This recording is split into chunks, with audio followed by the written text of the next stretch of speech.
निकला। अरे आवा तानी नु। कहाँ जी? हम प्रसाद तैयार कर देले हैं भंडारा खातिर। तू ना इस सब के अच्छा से साथ में बांध दे। हम तैयार हो क्या होता नहीं। ठीक बा? जाए। ठीक। ई इनकर बहिन जब देखा तब माताजी खाली माताजी के भोग लगी। हमरा भोग कब लगी?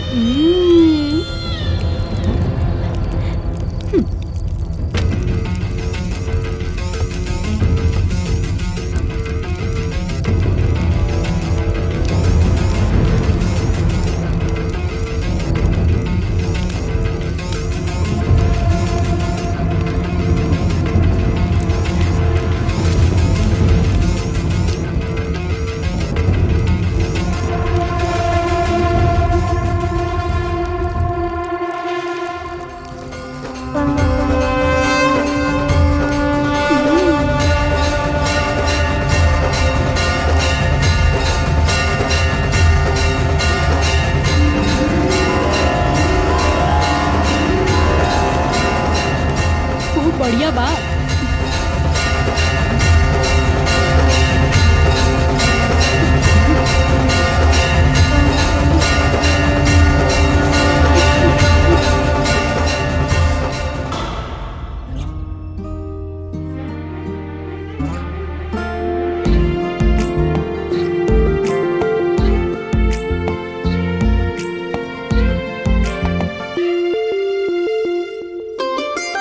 हे माता विंध्यवासिनी, आपन कृपा और आशीर्वाद असही हमरा परिवार पर बना के रखिया। कष्ट और संकट से हमरा परिवार के बचा के रखिया माता।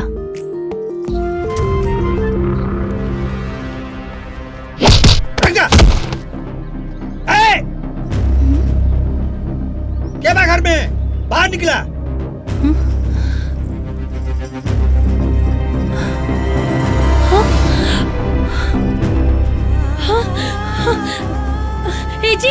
ए जी, का हो गइल? पापा, का हो गइल बा?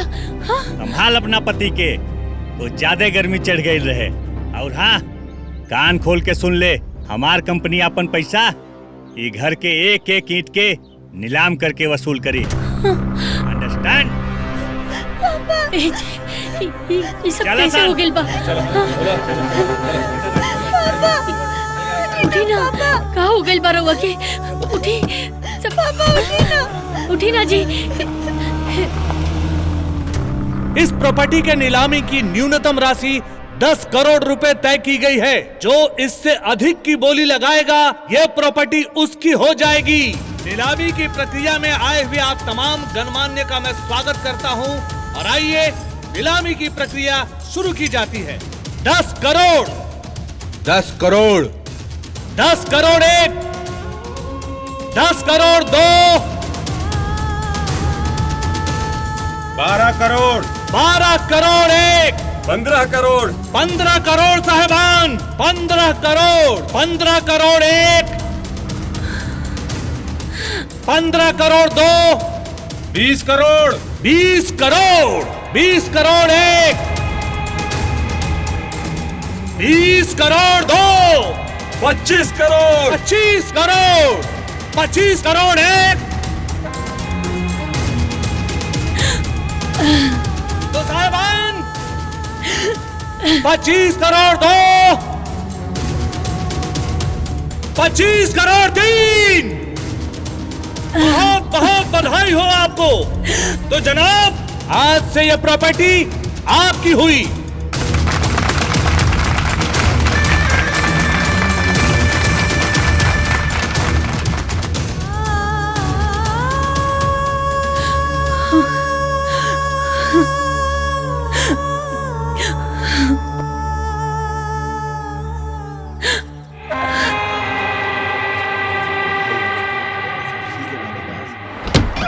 राजा रंक हो जाले,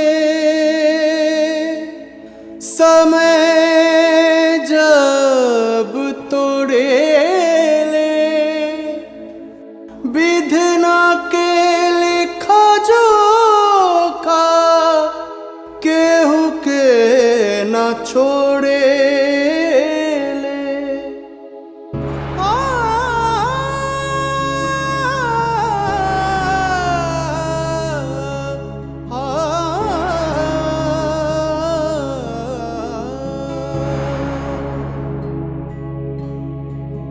गाँव नगर सब पीछा छुड़ावे, गाँव नगर सब पीछा छुड़ावे, अपन कैले दो। जब समैया को दिला मजबूर, जब समैया को दिला मजबूर।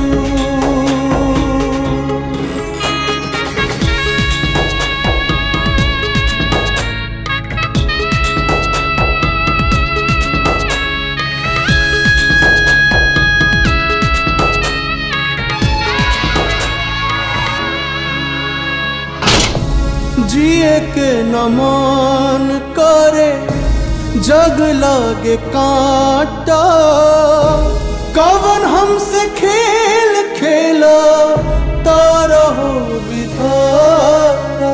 रोकने रोकात लिखे असूल के धारा, माई विंध्यवासिनी हो जाए तू सहारा। आपन लोग कहाई वाला होई गईले तू। जब समैया को दिला मजबूर, जब समैया को दिला मजबूर। अरे जानकी, अब मेहमान जी, नमस्ते मामा। ये सब कैसे हो गई मेहमान जी? हमरा के जैसे ही पता चलल, भाग के हम हवेली गई नी, वैजा ताला लागल रहे। फिर आसपास के लोग बतौलस कि रउआ लोग घर छोड़ के चल गई नी। अब जानकी, हमार घर चला।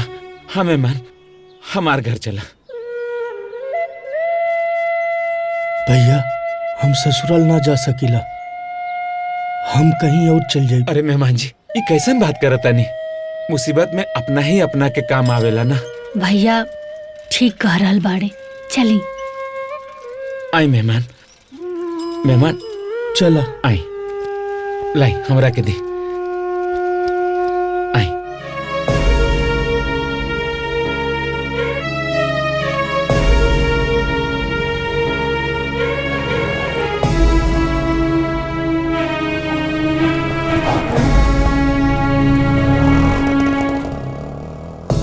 समय प्रभु राम जी के वन भेजबलस, सुखबा के बाद दिन दुखबा देखबलस। ठोकर पे ठोकर लागी जौने और जाई, खुशी के जहान उजड़ल कैसे बचाई।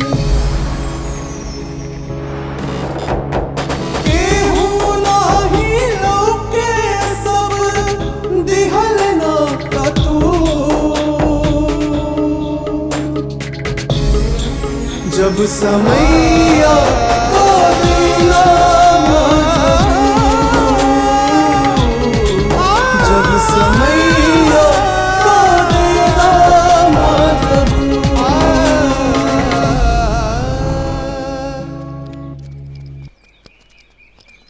आई। ए सुशीला, हाँ जी, देखा के आइल बा? आवतानी।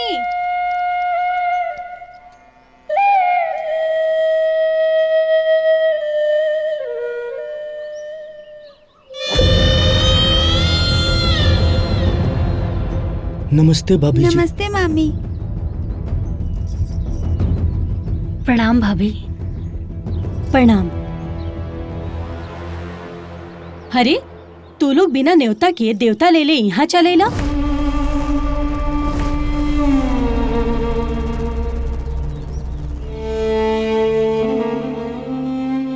अरे विद्या, तू तो बड़ा सियान हो गई लुहा।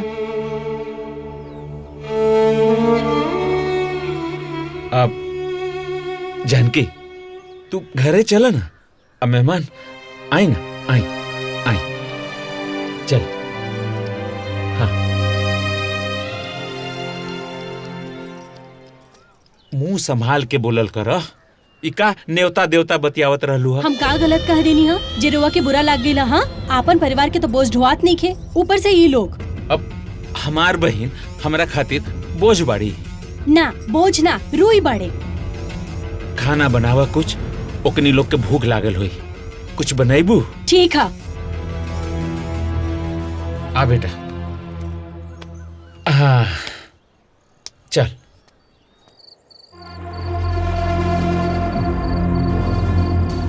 भैया आखिर तोहार सपना पूरा हो गईल। जौन जौन तू चाहला हो के पूरा कह देला। सही कहला। अब अहिन तो ओकर हम बिजनेस और मकान कब्जा कैली है। बदला तो हमार तब पूरा हुई जब अमरीश सिंह आके हमार पैर पे गिड़गिड़ाई और माफी मांगी। तब हमार करेजा ठंडा हो गया। भैया तू चिंता ना करा, वो दिन भी अब दूर नहीं खे। सही कहला। अब केवल रही रंजीत राय का ही जलवा। अमरीश केवल रंजीत राय।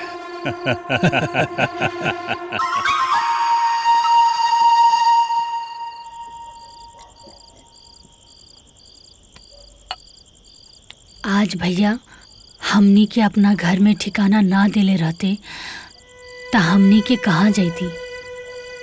ठीक है कल्लू जानकी, सच में भैया के दिल बहुत बड़ा। चली जी, बहुत रात हो गई बा, अविंध्या भी सूत गई बा, लेके चली। हाँ चला।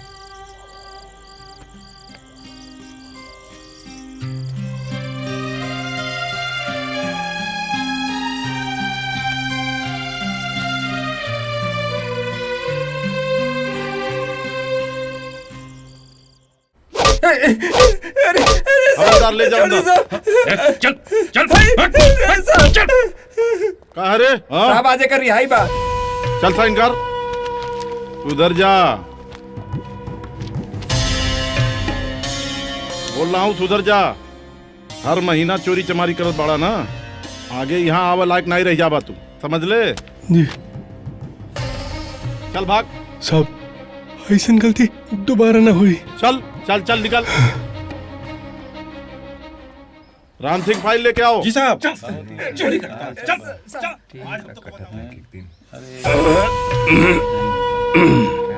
लाओ बीड़ीदा। ले पकड़। ए महाराज बीड़ी दे देले बाड़ा, तसलाइयो दे दा। ओकरी खातिर हम चूल्हा में मुंह न डाले।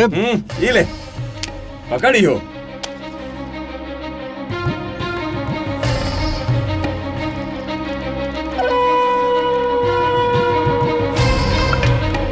अच्छा चला तनी।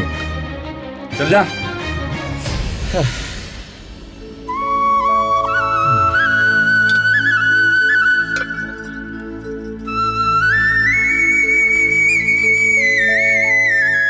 जय तुलसी मैया। ऐसो शीला, हम खेत पे जाता नहीं काम करे खातिर विजय और बिंदिया के विशेष ख्याल रखी हो। हमके भी बाजार जाए के बा। हाँ तो जा ना बाजार, केहू रोकले बा? भैया। हाँ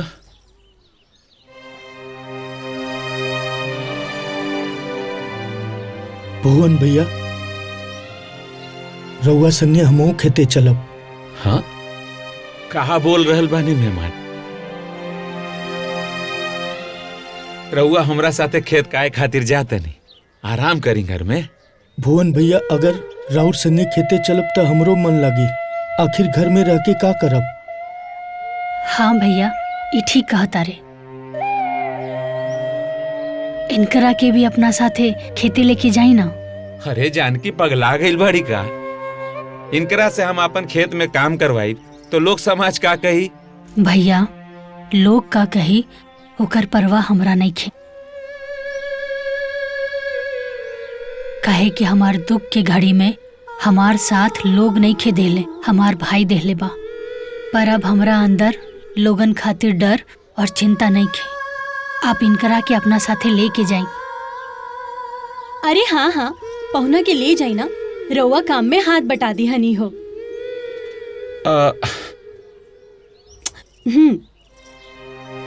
अच्छा ठीक बा, आई चली।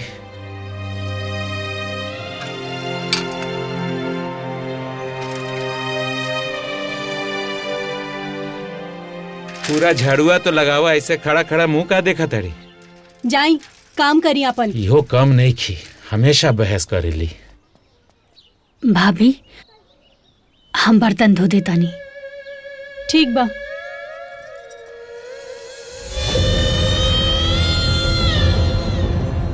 जानकी, तू अपना भैया के चाहे कितना भी मना ले, एक दिन तोरा के घर से ना निकाल देनी ना, तो हमरो नाम सुशीला ना।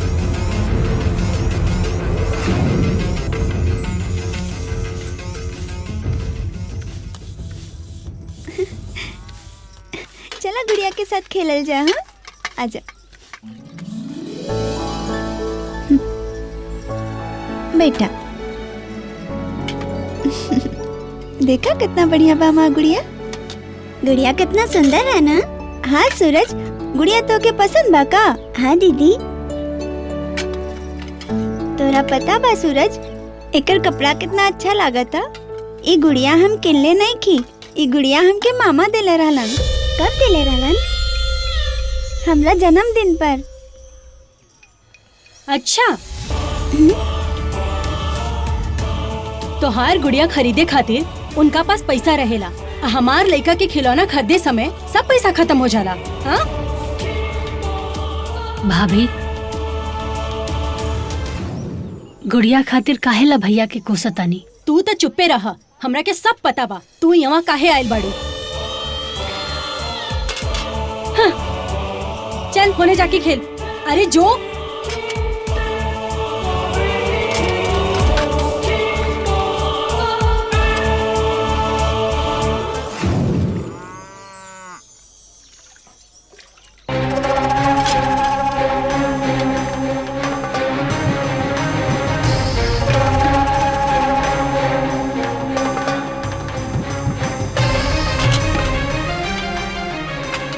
अरे बहनी, राम राम। भैया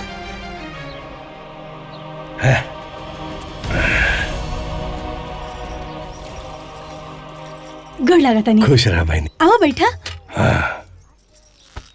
कहाँ रहला है इतना दिन से? ना कोनो हाल चाल ना फोन। हाँ और हम जहाँ रहनी न, हाँ ओइजा नेटवर्क ना रहे मोबाइल के। अच्छा, कोनो बड़का कंपनी में काम करत रहला है का? हाँ हाँ, वैसने समझला, बड़के समझला। वाह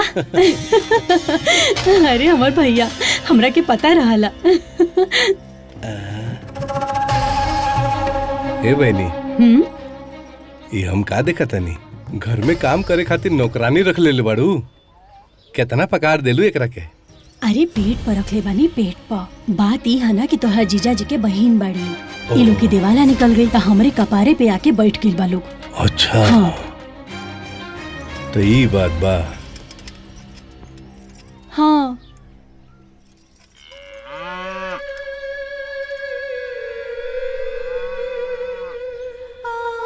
भाभी, हम भैया खातिर खेत में खाना लेके जात बानी। अपना भैया खातिर खाना लेके जाता रू कि अपना मनसीदो खातिर? हाँ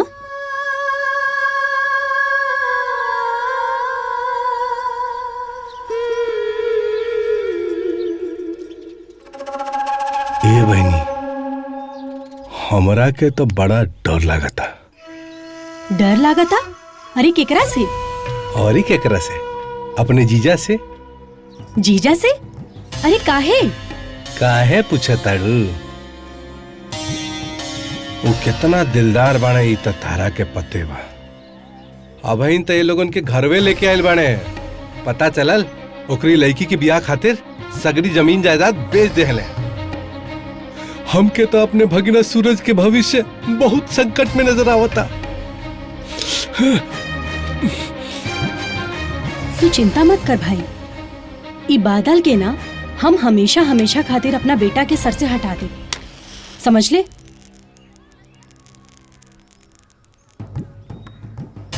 हटावे के तब पड़बे करी।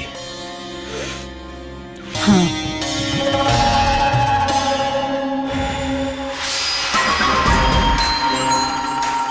बहुत नाम सुन ले रही है, मनोहर, मनोहर लाल।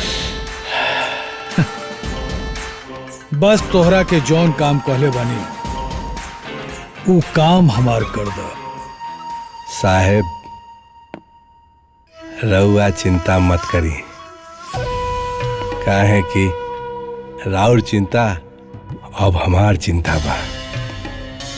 अब आप निश्चिंत रही। अगर तोरे बात में दम बा तो अमरीश बाबू तोहरा के बहुत जल्दी कुत्ता बना के रोड पे ला दे। साहेब थोड़ा एडवांस मिल जाए तो हमार गाड़ी स्पीड पकड़ ले।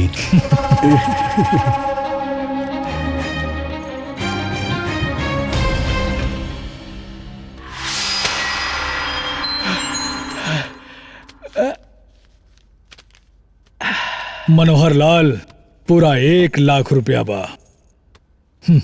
साहेब अब देखें हमार कमीनापंथी के कमीनापन। तोहरा शकल देखला के बाद हमरा के पूरा विश्वास हो गई कि तू अव्वल दर्जे के कमीना बड़ा।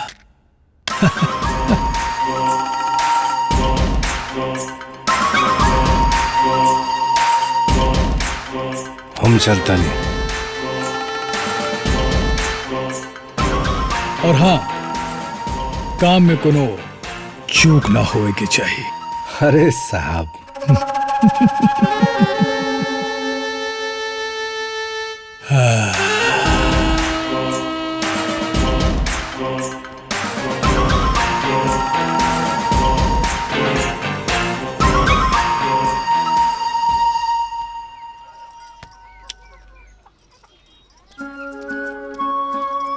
अरे दुल्हन, हमरा के 2 कटोरा आटा दे दा, जब हमार पिसा के आई तब तोरा के दे दे। ए जानकी, जानकी। हाँ भाभी। चाची के तनी आटा दे दा। ठीक बा। और सब चाची सब ठीक बा? सब बढ़िया बा। आपन बतावा, घर दुआर में सब ठीक बा? हाँ, सब ठीक बा। चल हमनियों के सब ठीक के बा। चाची इली। हाँ।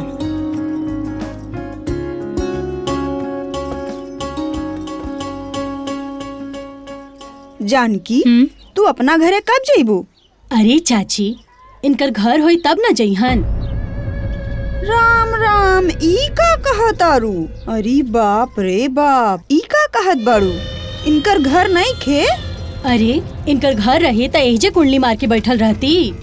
हमरा के इनकर लक्षण पहले ही से खराब लागत रहे। जब एहिजा रहली तब भुवन के खाए के न जुरत रहे। ओहिजा गईली, ओहिजा भी ओही हाल बा इनकर। ए चाची, ए सुना, अपन जीव ना थोड़ा संभाल के चलावल कर। अके कहता कि हमार बहन जान के हमरा साथ रहत रहली हो तो हमरा पास खाए के पैसा ना रहे, खाए के औकात ना रहे, के कहता? अरे जाय दी ना भैया, जब समय खराब रहेला त केहू भी ताना मारेला। न के कहता कि हमार बहन के समय खराब हो गइल बा? जब तक जानकी के ई भाई भुवन जिंदा बा ना, हमरा बहन के दुख छू भी ना सकेला। हाँ, एक बात और चाची, हम अपना आप के बेच सकीला ई बहन के खातिर, लेकिन हमार बहन के खिलाफ अगर कोई कुछ कहलस ना तो हमरा से बुरा केहू ना हुई। हाँ।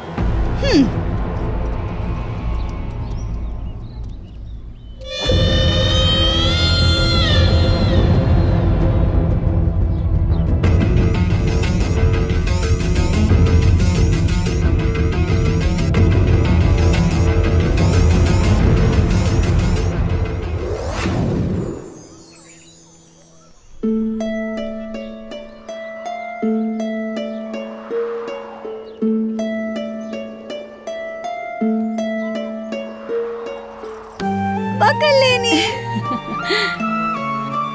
सूरज ला दूध पीला। ना मम्मी हमके दूध ना पिए अरे के बा। बेटा दूध के मना ना कइल जाला। चलो दूध पीला।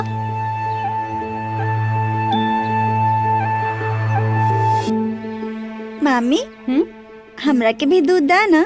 हमसे काहे दूध मांगत अरे? हाँ जाके अपना मतारी से मांग। खाए खाती पैसा ना आ दूध पिहन महारानी। हाँ? शाबाश हमार बेटा, अब खेला ठीक बा, खेला।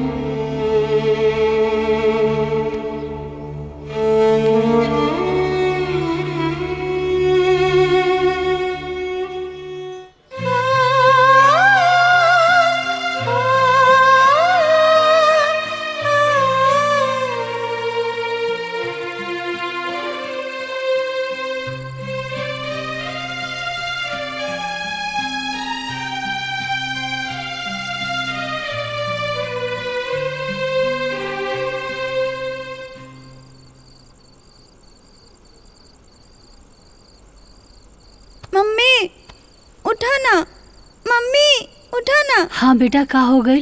मम्मी हमरा के दूध पिए के बड़ा मन करता। अभी तो सोच जा, सवेरे हम तोहरा के दूध दे देब। हाँ नहीं मम्मी हमरा के अभी पिए के बा, प्लीज।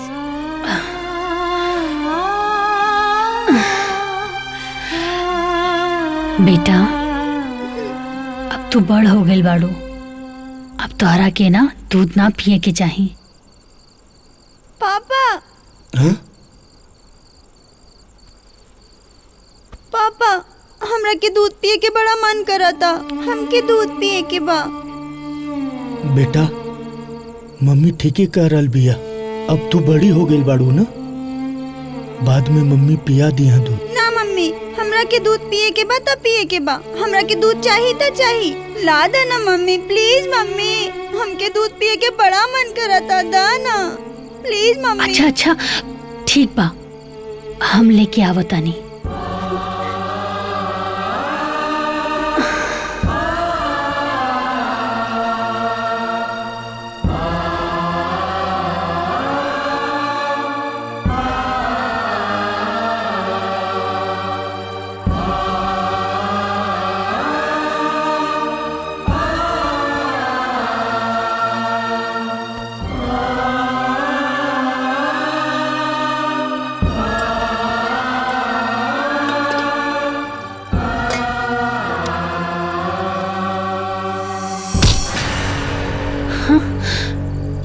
अच्छा अब तो चोरियों करे लगलू? ना भाभी, विंध्या जिद करत रहली है यही से। अरे तो दूध पियावे के इतने शौक हा तो किन के पिया देले रह तू? भाभी बस थोड़ा सा दूध दे दा, पी के सूझ जाए। थोड़ा सा का, एक को बूंद ना दे, बड़ा इलिए दूध पियावे वाली।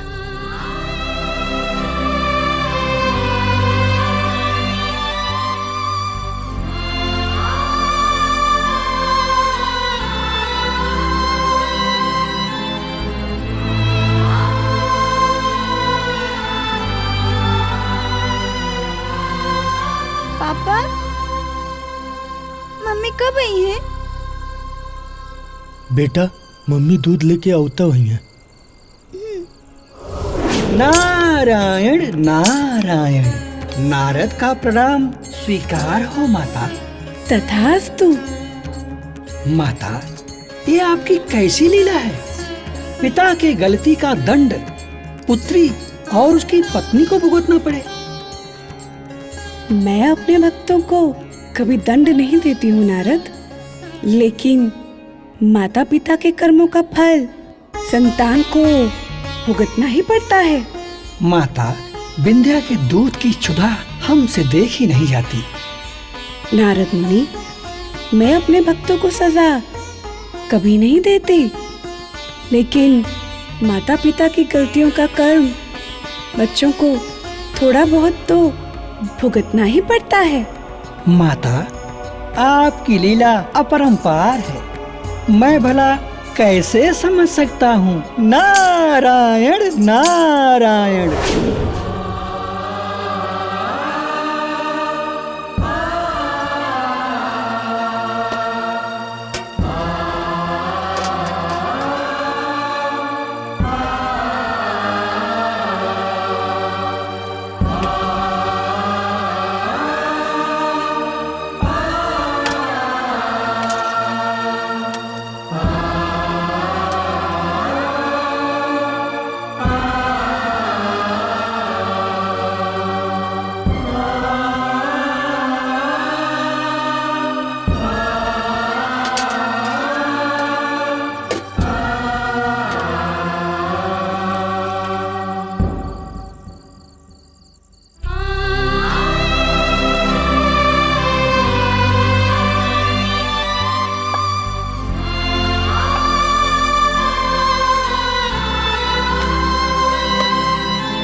हे माँ विंध्यवासिनी, हमरा के माफ करिया।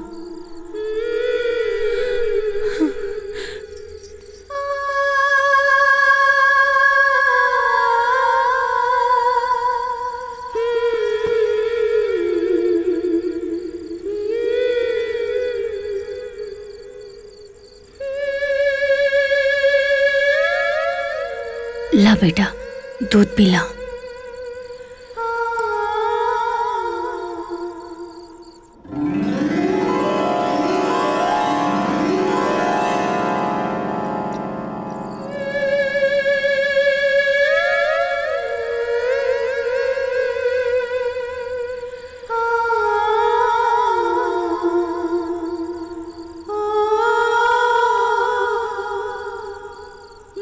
मम्मी, दूध कितना नीक लागत बा। पापा ला।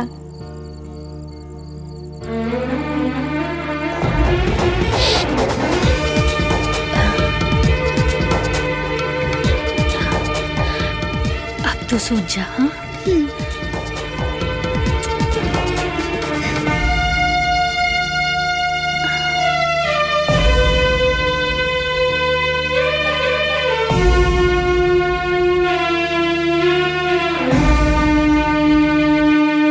समैया का देला मजबूर, जब समैया। ए जी, रोही मत ना।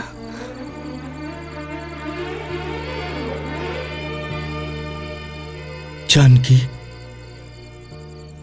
ऐसा समय देखे से पहले हमार प्राण काहे न निकल गए। ऐसन ऐसन बात मत बोली जी।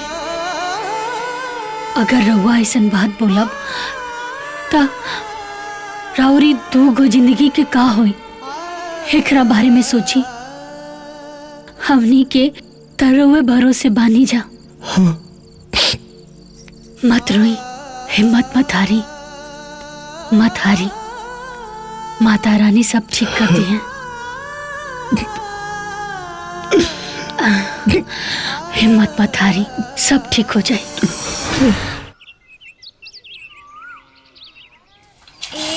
A B B C C D D E E F F G G H H I।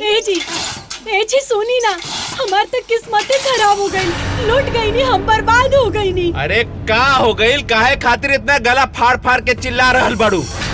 हाँ भाभी बताई ना, का बात बा?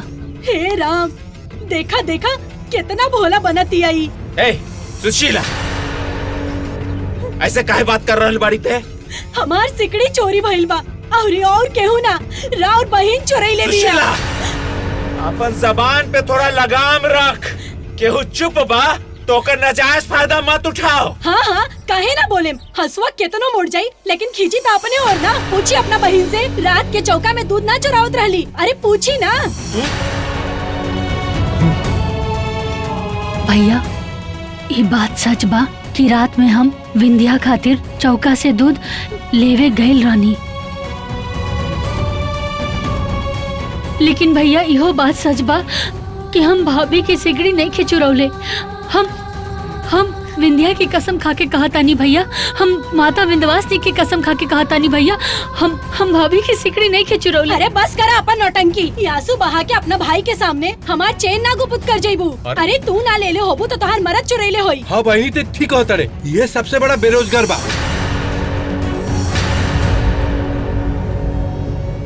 ए मनोहर लाल, मत भूला कि केकरा घर में खड़ा बड़ा और केकरा से बात कर रहल बड़ा, मत भूला। ए, हमरा भाई पर मत चिल्लाई।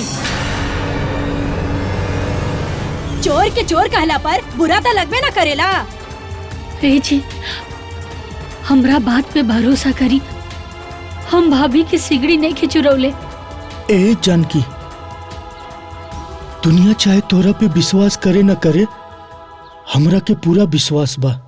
तू भूखे पेट सूत सकेलू लेकिन चोरी ना कर सकेलू। भाभी केहू हमरा के कुछ भी कही हमरा के बर्दाश्त बा, लेकिन अगर केहू हमरा पति के बारे में कुछ कही तो ठीक ना होई। त का करबे? ए सुशीला, हमर ब्रह्मांड हिल गइल ना तो हमरा से बुरा केहू ना होई, कह देता नी। अगर हमार सिकड़ी ना मिलल ना तो ऐसे बुरा कुछ ना होई, समझ गई नी? चोरी तो चोरी, ऊपर से सीना चोरी। अरे सेठ साहब तनी देखी ना एकर कितना मिली।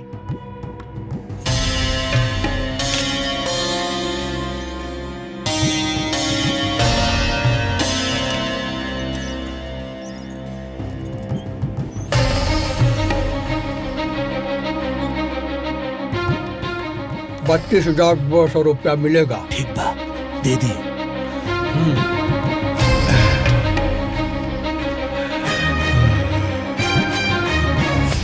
ए दीदी, हमरा के माफ कर दिया। माता, ये व्यक्ति कितना दुराचारी है। अपने ही बहनोई के घर में चोरी करके बड़ा खुश हो रहा है, और वो बेचारी जानकी जो आपकी परम भक्त है, उसके ऊपर चोरी का लांछन लग रहा है। नारद, जब इंसान के पाप का घड़ा उठने वाला होता है तो पाप उबाल मारता ही है। नारायण नारायण। माता, आपकी महिमा तो अपरंपार है।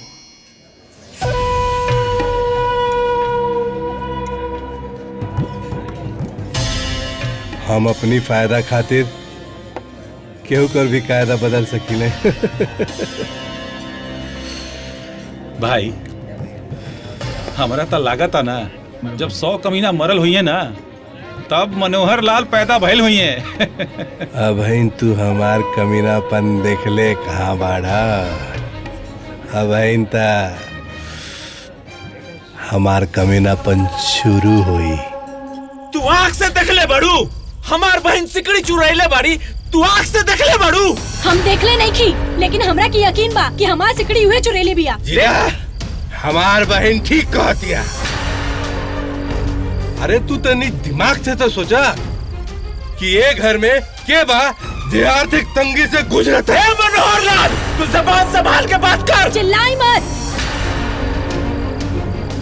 चिल्लैला से झूठ सच ना हो जाला, हमार गहना ना मिल जाई। देख, हम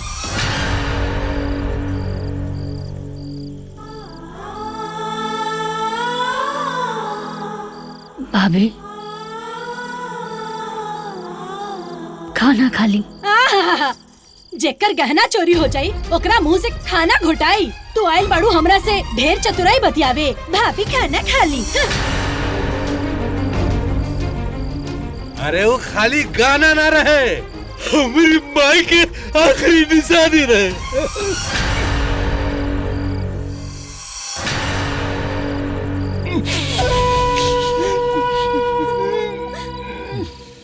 देखा, सिकड़ी चोरी भइल बा त एकर मतलब ही ना भइल कि उपवास कइला से सिकड़ी मिल जाई। हनु खाना खा ला।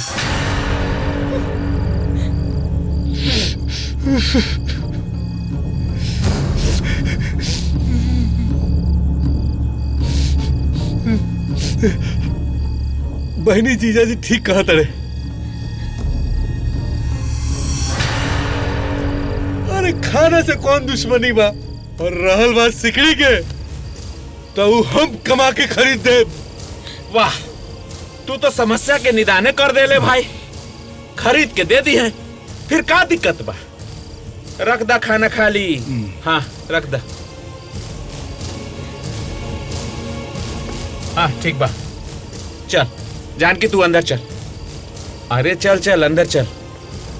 माता रानी सब ठीक कर दी। सिकड़ी हेराइल बा, मिल भी जाई।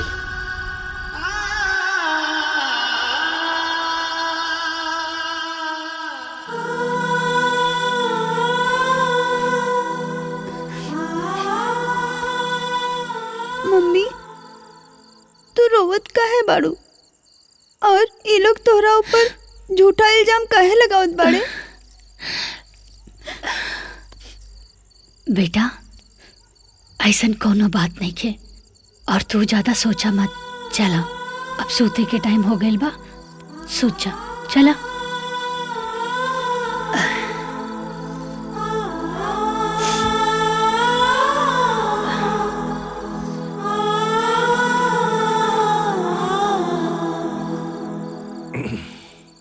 ए बहनी, तोरी समस्या के समाधान हमरे लगे बा।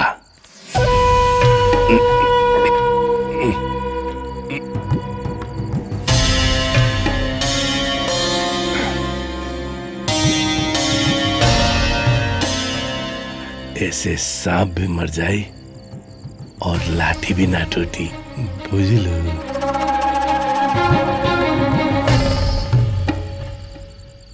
जानकी,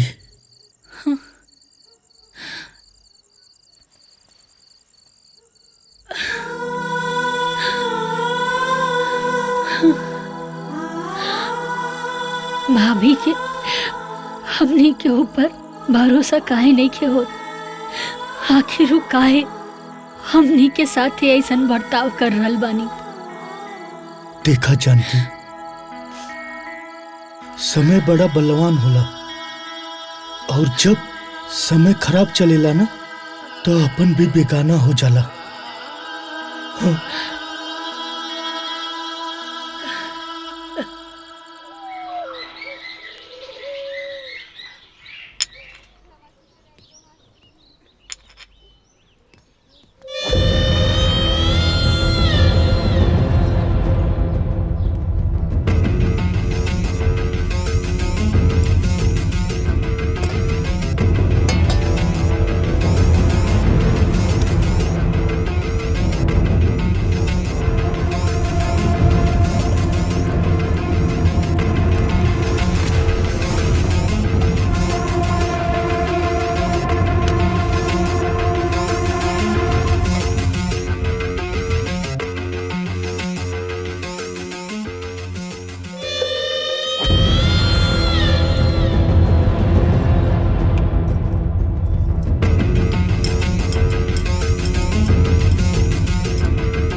विद्या।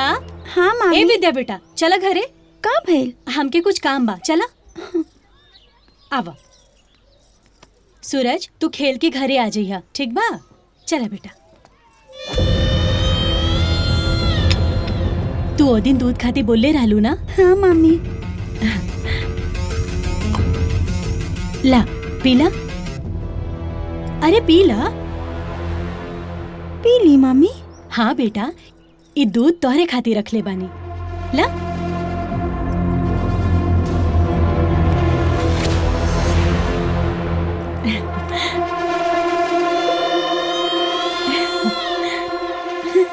ठीक लागल है ना दूध? अब जा खेला।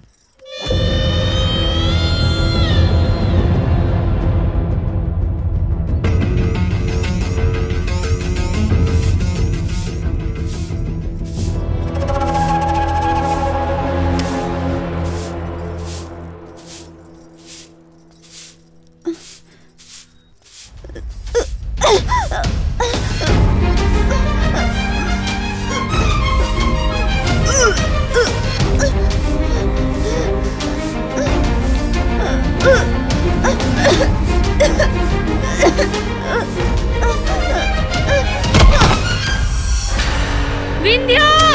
विंध्या विंध्या ए बिटिया विंध्या ये क्या हो गई? भैया भैया जल्दी आई, सुनी जी जल्दी आई, देखी ना विंध्या के क्या हो गई? अरे बेटा विंध्या विंध्या देखी ना जी विंध्या के क्या हो गई? भैया भैया देखी ना विंध्या के क्या हो गई? विंध्या के हॉस्पिटल लेके जाओगे? हॉस्पिटल बहुत दूर है भैया, हम गांव के डॉक्टर के बुला के लाते हैं। जल्दी से लेके आई विंध्या, अभी बुला के लाते। विंध्या ये क्या हो गई? हे माता रानी ये क्या हो गई? हे बाबू विंध्या बेटा, हे विंध्या विंध्या कुछ करी ना जी। आई आई डॉक्टर साहब देखिए, हो गए बता रहा देखिए तो कहाँ हो गई? बेटा कहाँ हो गए बता रहा के डॉक्टर साहब देखिए ना विंध्या के कहाँ हो गए बा।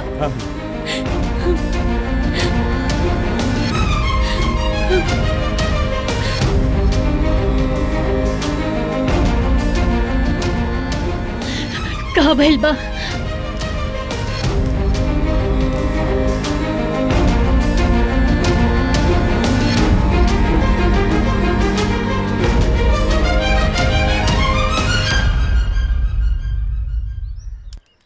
एकर हालत तो बड़ा नाजुक लागत है। हमार सलाह बा इनका के बड़का हॉस्पिटल शहर लेके जाके पड़ी। शहर? फिलहाल हम एगो दवा लिख देता नहीं, इनका की ऊ दवाई जल्दी से खियाई, ओकर बाद शहर ले गल जरूरी बा।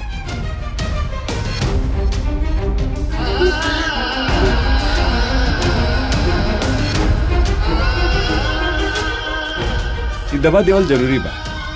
जी डॉक्टर साहब ठीक, हम जाता नहीं शहर और जल्दी से दवाई लेके आवता नहीं।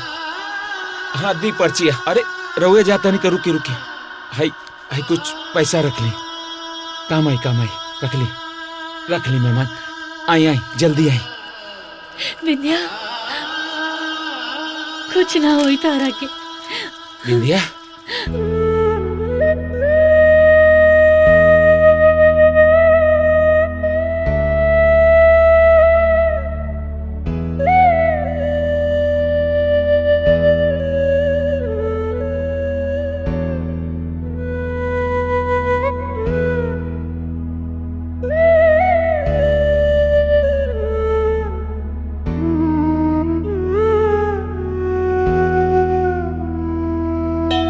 चूक भइल बाका कुछ बोली है माई,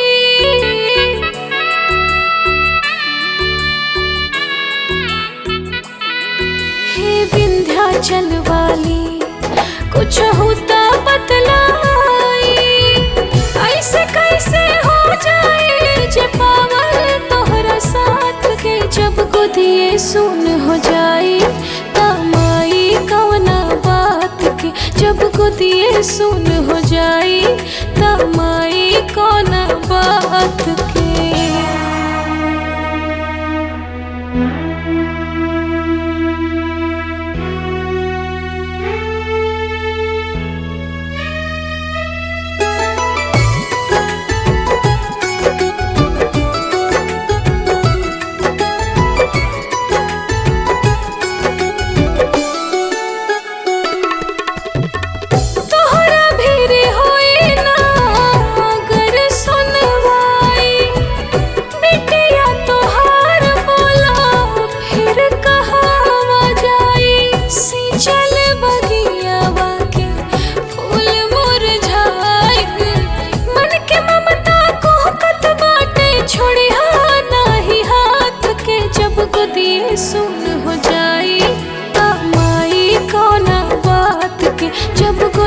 सुन हो जाए कमाई कौन बात के।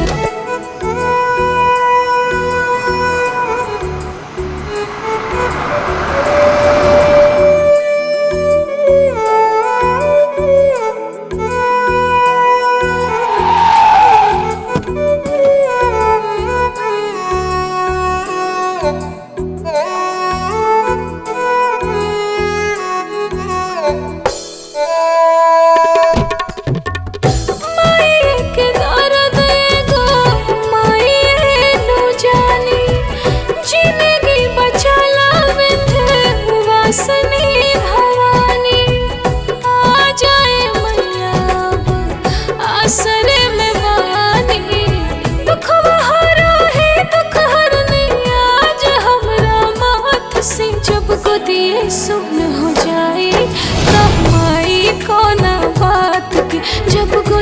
सुन हो जाई कमाई कौन बात के।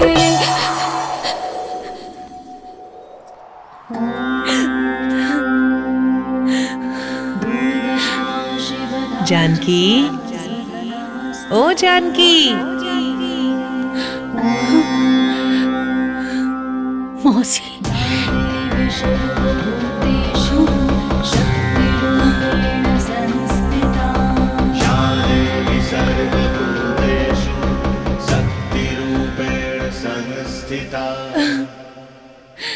का भइल बिटिया? मौसी देखी ना, विंध्या कुछ बोलत नहीं के। सुबह से खेलत रहली, उल्टी कहला सोकरा बात से बेहोश बाड़ी। मौसी डॉक्टर साहब कहले बाड़न कि बहुत सीरियस बाड़ी। अब सब कुछ भगवान के हाथ में बा। मौसी देखी ना, ये कुछ नहीं के बोलत। ए विंध्या, ए बिटिया, बिटिया उठा ना। बिटिया तू चिंता मत करा, हमारी गुड़िया रानी के कुछ ना हुई। हाँ, सब ठीक हो जाए। ए बाबू। हाँ मौसी। तनिक एक गिलास पानी ले आवा। हाँ, हम लावता नहीं। सुशीला जरा पानी लेके आवा। अरे जब इतना मेहमान के खातिरदारी करे के शौक बना तो खुद ही जाके ले आई।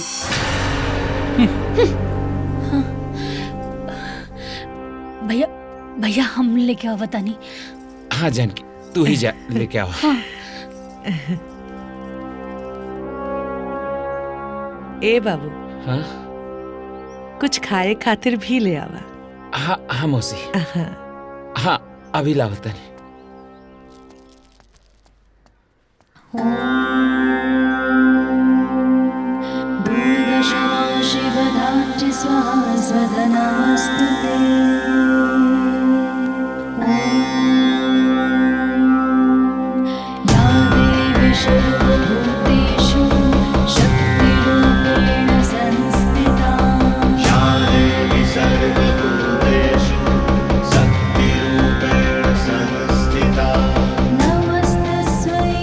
उठा बिटिया।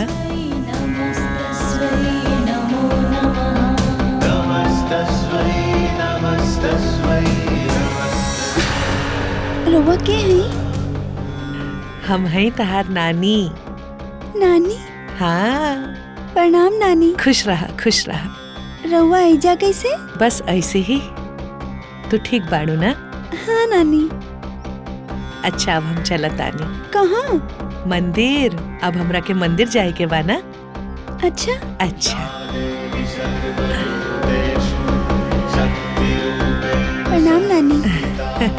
खुश रह।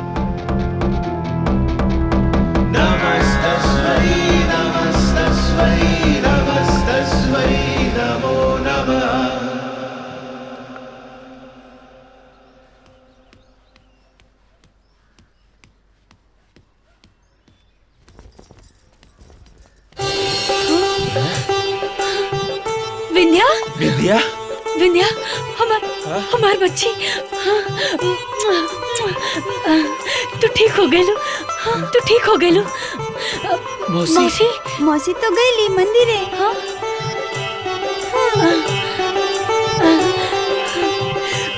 विंध्या ठीक हो गई। जय माँ, जय माँ विंध्यवासिनी,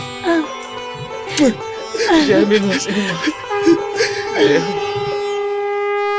अरे बहुत हो गई नौटंकी, बहुत देख लेनी तमाशा। ऊ चोरनी के बेटी के इलाज खातिर हुआ बस पैसा रहे, हमार बेटा के टॉनिक समय पैसा खत्म हो जाला। सुशीला, भगवान से तारा डर नहीं खे लागत हैं? और शर्म भी नहीं खे आवत। अरे केहू के तबीयत खराब रहे और तू फालतू के बकवास कर रहल बड़ू। हाँ हाँ, हमार बात तो फालतू लगबे करी। ऊ चोरनी जादू जे कर देली बिया रुआ। ए दीदी, ये ठीक नहीं के, बस बहुत हो गई। का बहुत हो गई रे? हैं? अत्याग क्या करा के दिखा रहल बड़े? निकल, निकल हमरा घर से बाहर निकल। ये एजा से कहीं ना जाई।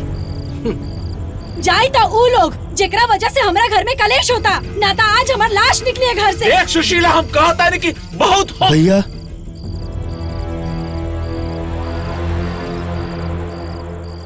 हमनी सब ये जाता नहीं। अरे ऐसे कैसे? ना ना, तहनी लोग के कहीं जाए के जरूरत नहीं के। अब का सोचे तनी मेहमान जी, मेहमान जी।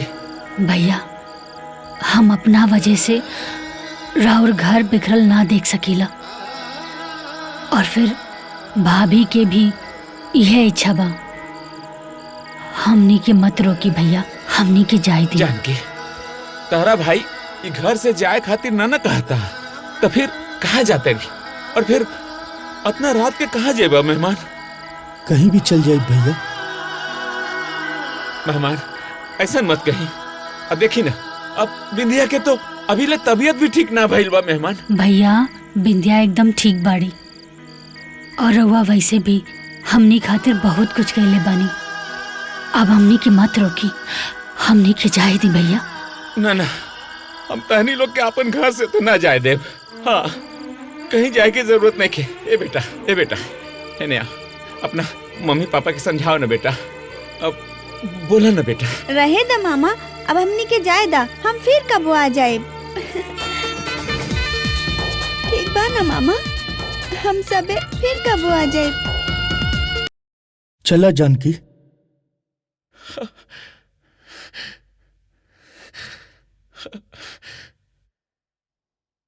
अरे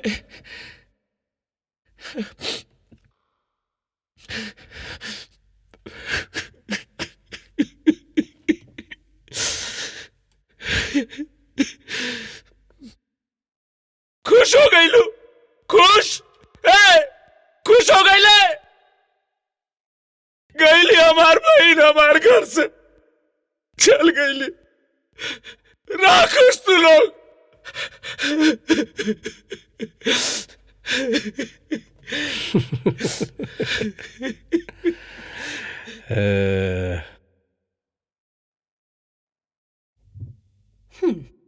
अब हमके हमरी भगीना के भविष्य एकदम सुरक्षित नजर आवता। कहले रहनी ना कि निकाल दे।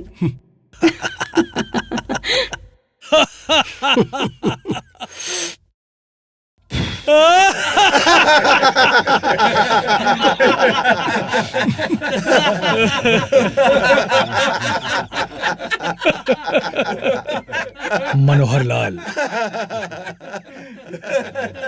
तोर कमीनापन हमरा के बहुत पसंद आयल।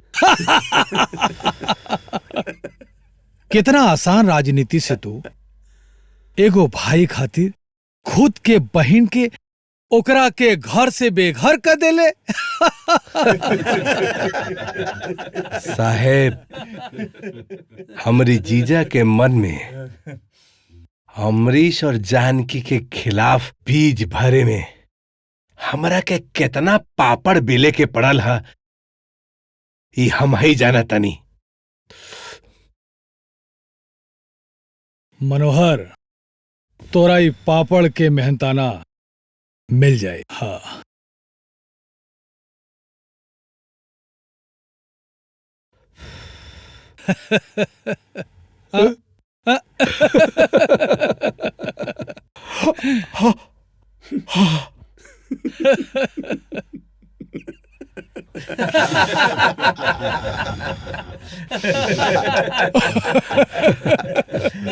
अच्छा साहब, हम चलता नहीं। जा जा।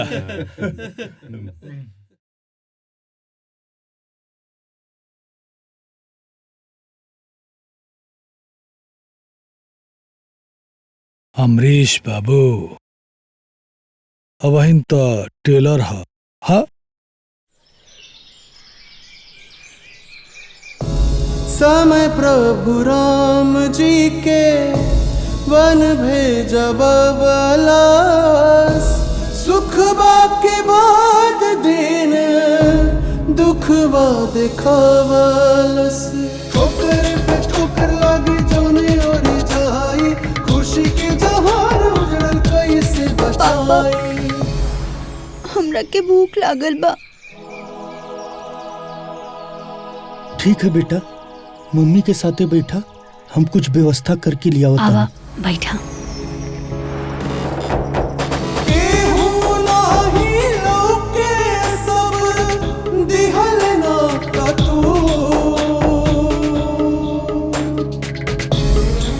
जब समैया को देना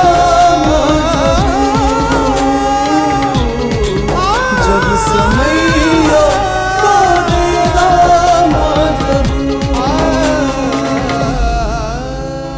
क्या चाहिए?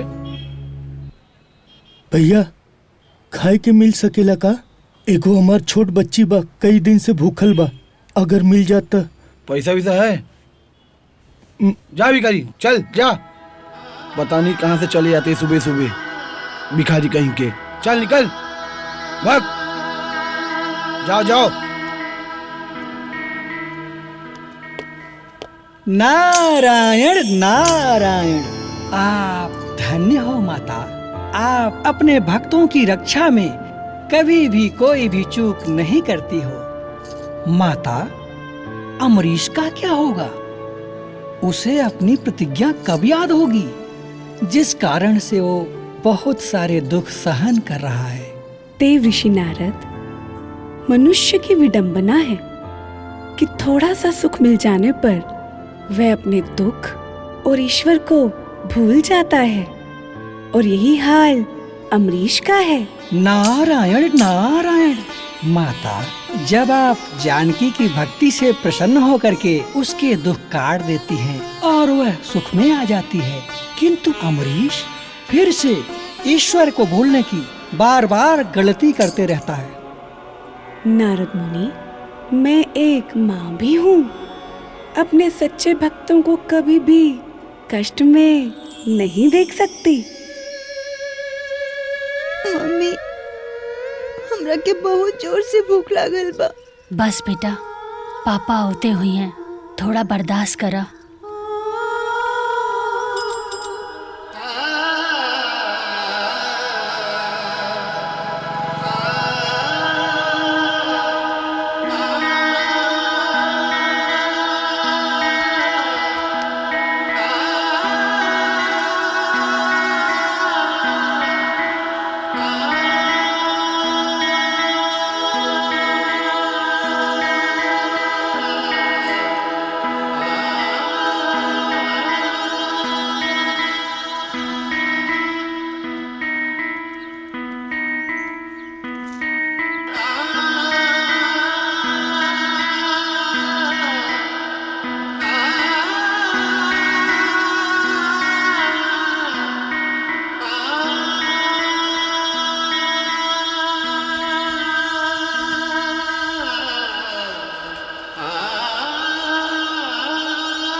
हमरा के बहुत जोर से भूख लागल बा।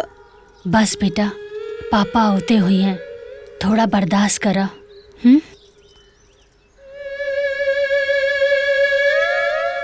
हे माता विंध्यवासिनी, हमरा से ऐसन का भूल हो गइल बा जे आज हमरा के ऐसन दिन देखे के पड़ता। नारायण नारायण, माता, आपका वाहन शेर कहाँ चला गया? मुझे पता है देव ऋषि नारद कि वो कहाँ गए हैं।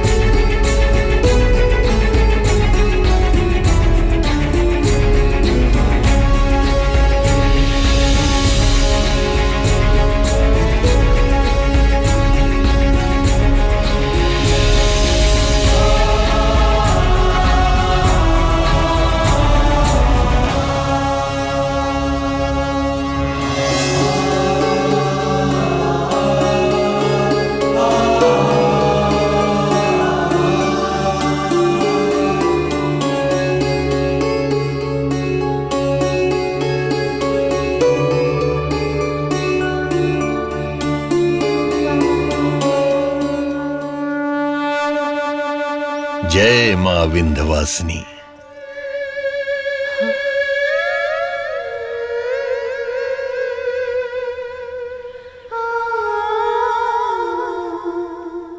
बेटी लाई भोजन कर ले। बाबा ई भोजन हम कैसे ग्रहण कर सकेनी? ई भोजन तो राउर हा। बेटी ई भोजन माता विंध्यवासिनी के प्रसाद है और प्रसाद के ठुकरावल माता जी के अपमान होला बेटी। ला। बहुत बहुत धन्यवाद। ला बेटी खा ला।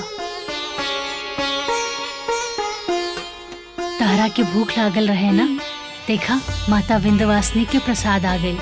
खा ला जल्दी से।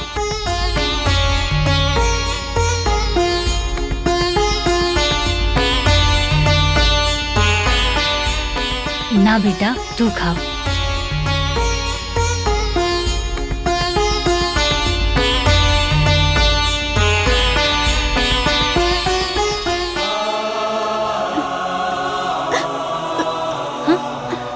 अरे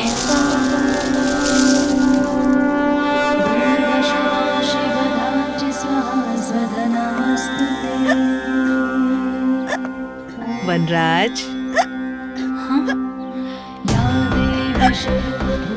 मौसी खाना तो तू दे देला, लेकिन ये पानी के दी? मौसी प्रणाम मौसी। ला विंध्या के पानी पिला दो।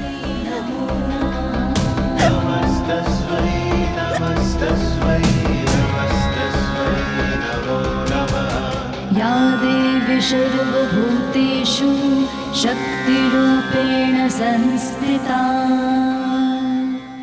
मौसी न जाने हमरा से ऐसन का भूल हो गई बा जे माता विंध्यवासिनी हमार ऐसन परीक्षा ले रहल बाड़ी।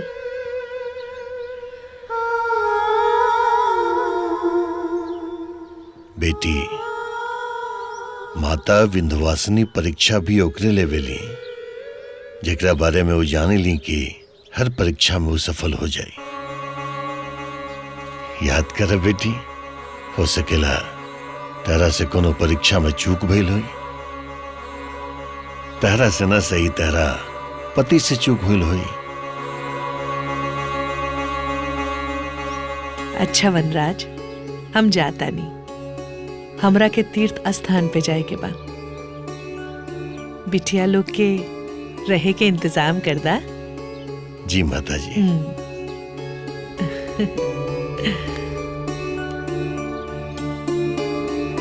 या देवी सर्वभूतेषु शक्तिरूपेण संस्थिता।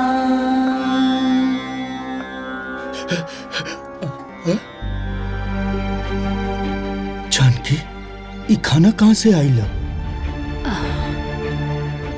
बाबा जी प्रसाद देले बाड़े। बेटा ये खाना अब ऐसा रख दा। बिटिया देखा कितना प्यार से भोजन ग्रहण कर रहल बाड़ी। ये भोजन कोनो जीव जंतु के पेट भरे में काम आ जाए। अब तू लोग चला हमरा साथे, हमरा आश्रम में। चले बेटी।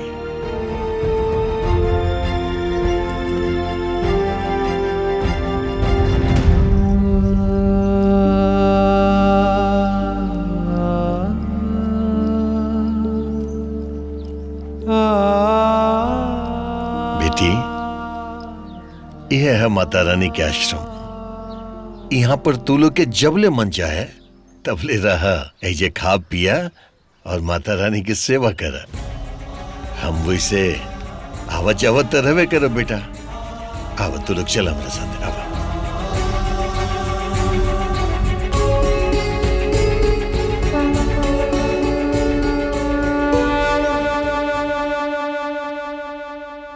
ए जी, हमार मन में एगो सवाल बा। का सवाल बा? जौन बाबा हमनी के ई आश्रम में रहे के जगह देहलन, उ हमरा से कहत रहलन कि अगर माता विंध्यवासिनी की पूजा अर्चना कैला में कोनो भूल चूक हो जाए त माता रानी परीक्षा लेवेनी। और हम आज ले आपन पूरा कोशिश कैले बानी। हम आज ले माता रानी की पूजा बड़े मन से कैले बानी। हमरा से तो कब्बो कौनो भूल चूक त नइखे भइल। कहीं रउआ से तो कौनो भूल चूक ना भइल बा ना?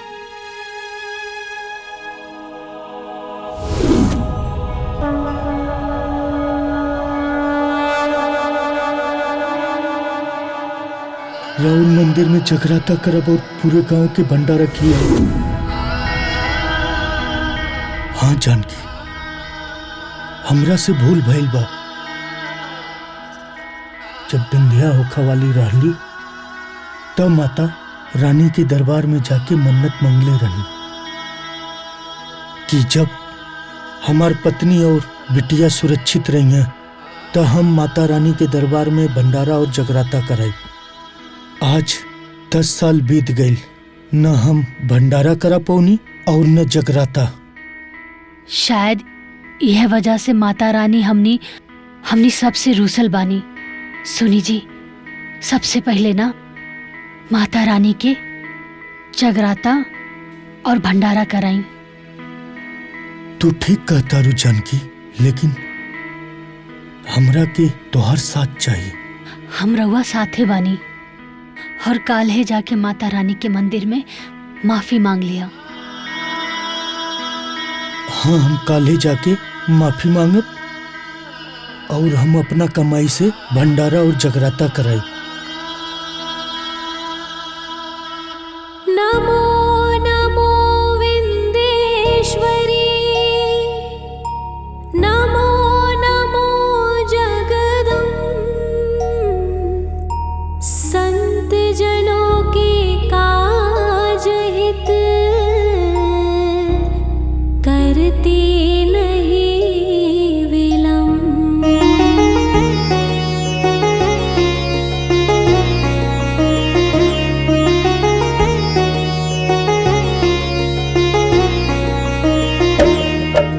जय जय जय विंध्याचल रानी, आदि शक्ति जगवदित भवानी। सिंह वाहिनी जय जगमाता, जय जय जय त्रिभुवन सुखदाता। कष्ट निवारिणी जय जगदेवी, जय जय जय असुरासुर सेवी। महिमामित अपार तुम्हारी, शेष सहस मुख बरनत हारी।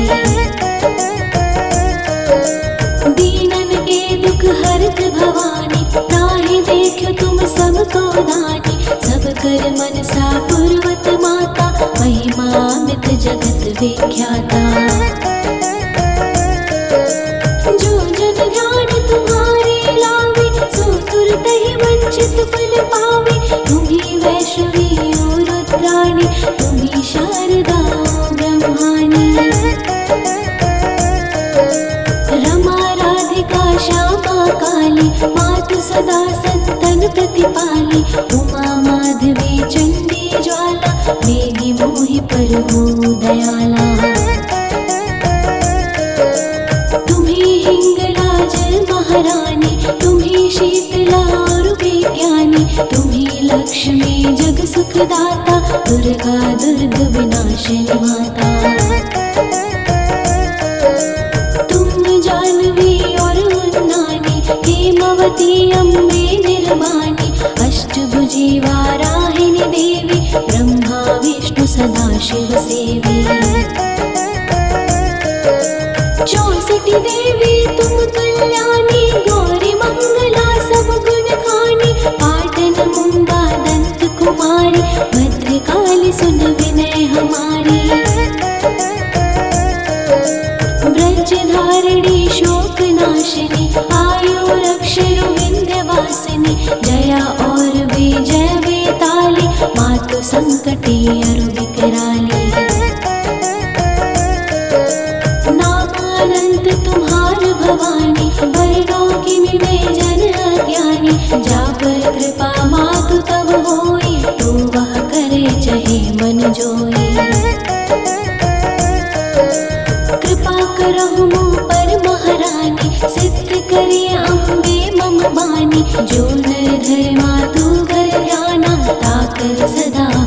कल्याणा विपत्ति ताहि सपने हु नहीं आवे जो देवी को जाप करावे जो नर पर शरण होए अपारा सो नर पाठ करे 7 निश्चय शर मोचन हो जाए जो नर पाठ करे मन लाए स्तुति जो नर पढ़े पढ़ावे या जग में सो बहु सुख पावे जाको व्याधि सतावे भाई जाप करत सब दूरी पराई जो नर बंदी ग्रह मह होए 12,000 पाठ कर सोए निश्चय बंधन ते छुट जाए सत्य वचन मम मानहु भाई जा पर जो कछु संकट होए सादर देव ही सुमिरै सोए पुत्र प्राप्ति इच्छा कर जोए विधति देव ही सुमिरै सोए 5 वर्ष नित पाठ करावे नवरात्र महाविप्र जिमावे निश्चय होए प्रसन्न भवानी पुत्र देहिता कह गुण खानी ध्वजा नारियल आनि चढ़ावे विधि समित पूजन करवावे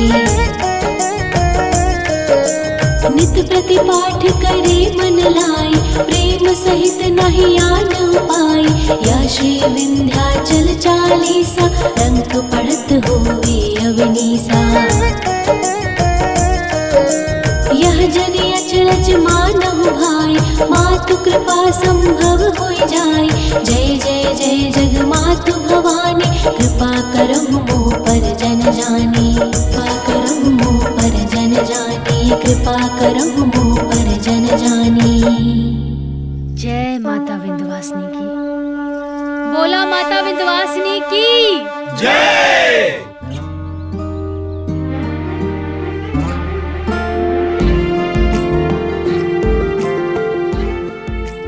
जानकी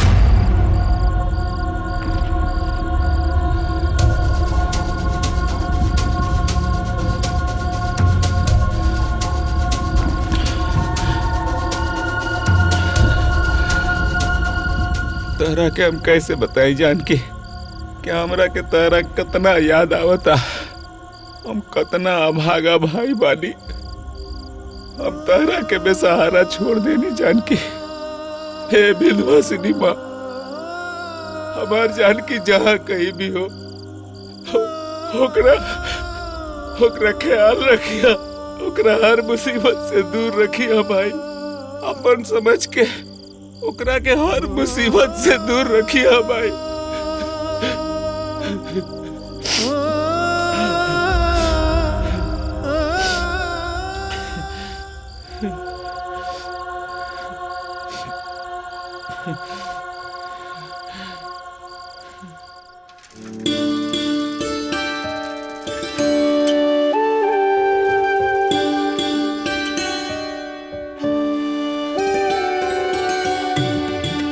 ए जी ई मिठाई जानकी बबनी खाती ले जाए उनके ही बहुत पसंद बा उनकर के दे देम।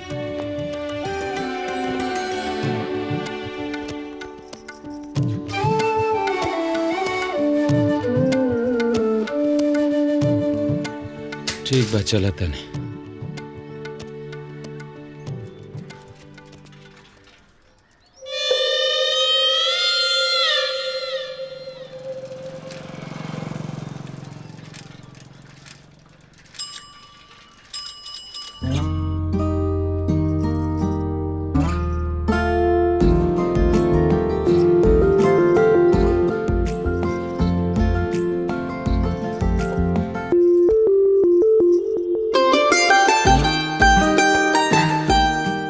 भैया हमरा के पता रहे कि आज के दिन रउआ हमरा से मिले जरूर आई।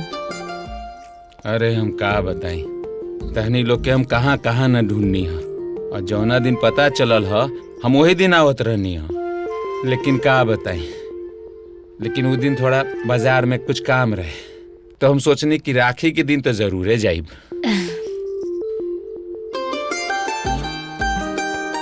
भगवान हमरा भैया के हमेशा खुश रखे। माता विंध्यवासिनी की कृपा रउआ पे हमेशा बनल रहे। जय माँ विंध्यवासिनी।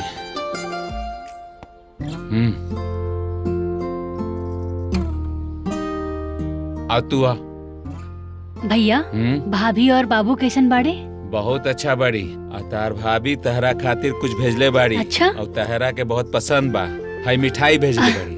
हमरा खातिर? हाँ, कहली कि घी के लड्डू जानकी के बहुत पसंद बा।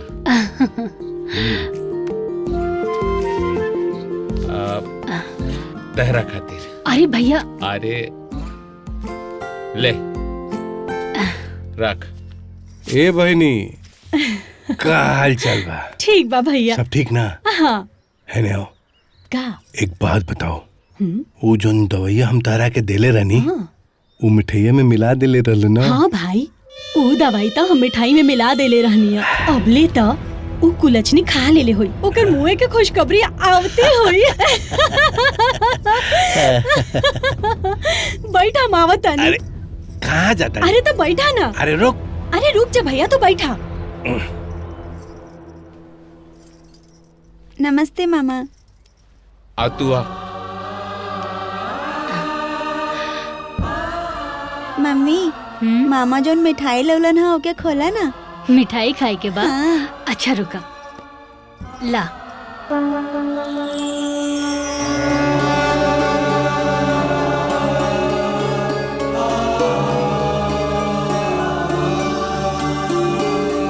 ली।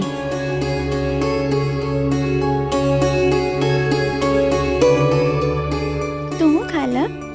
हाँ दा।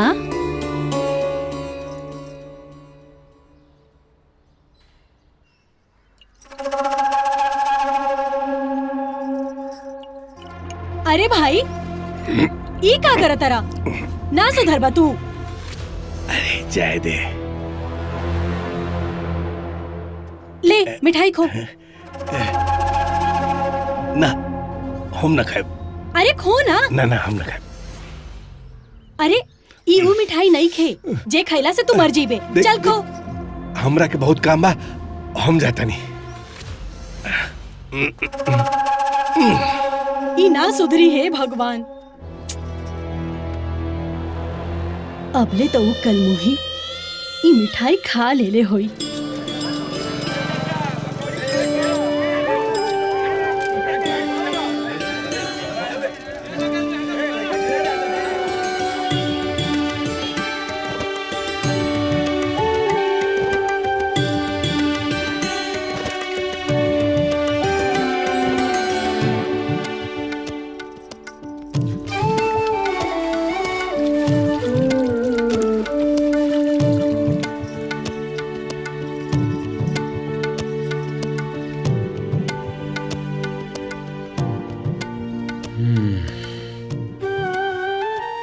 ए जी, आ गई नहीं अपन बहन बहनोई से मिलके? ओजा सब लोग कुशल मंगल तो है ना? कुशल मंगल के बाद तहरा मुँह से अच्छा नहीं खे लागत। वैसे एगो बात कही, हाँ? जानकी एहजा से बहुत ज्यादा खुश रहली ओहिजा। हाँ हाँ हाँ, अब बोलब काहे ना, बहन से मिल के मालपुआ खा के आयल बानी।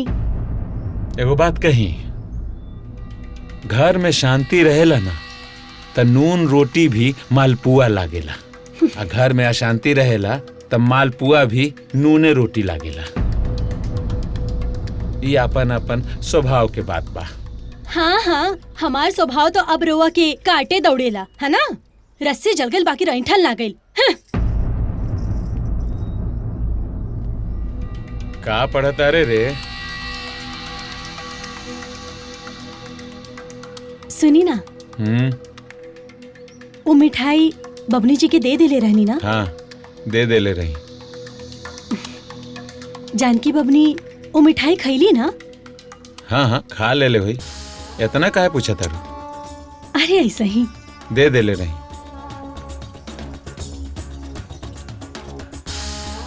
का बेटा का पढ़त रे?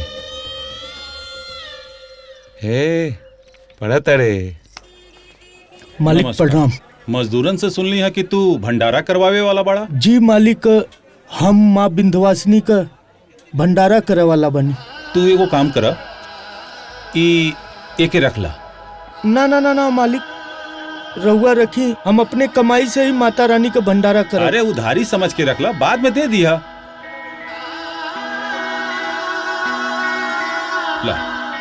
ठीक बा मालिक। हाँ ठीक। माल वाला गाड़ी आ गई बा, हम जातनी उ माल के हाँ जा उतारे। उतारा। हाँ ठीक बा।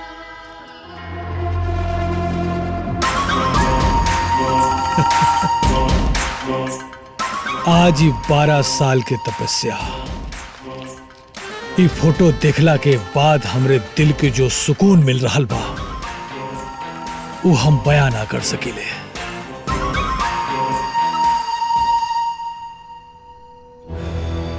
साहेब अभइन तो ये मजदूरा बनल बा एकरी देही पर बोझा आइल बा।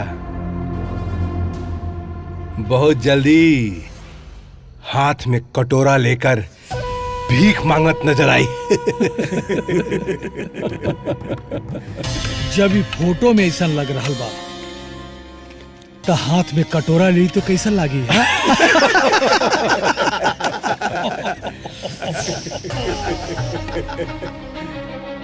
साहेब हमरा सुने में आयल हकी वो लोग भंडारा और जागरण करावे वाला बा।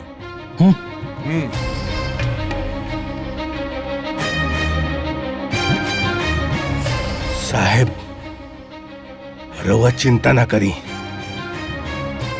हम ओकरी व्रत पूरा न होके देव।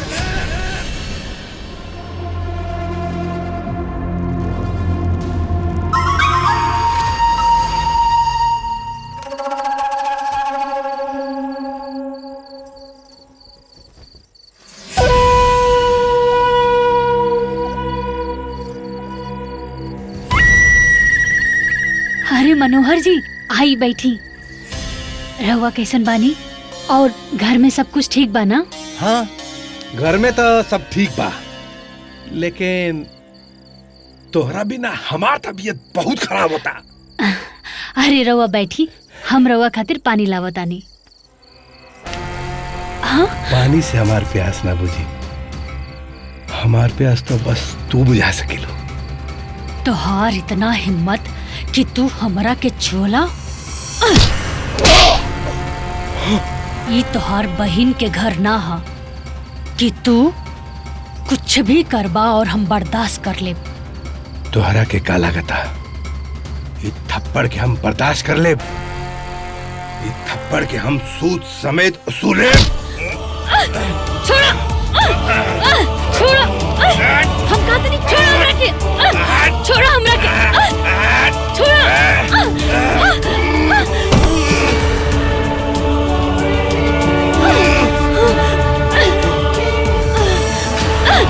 हमरा के।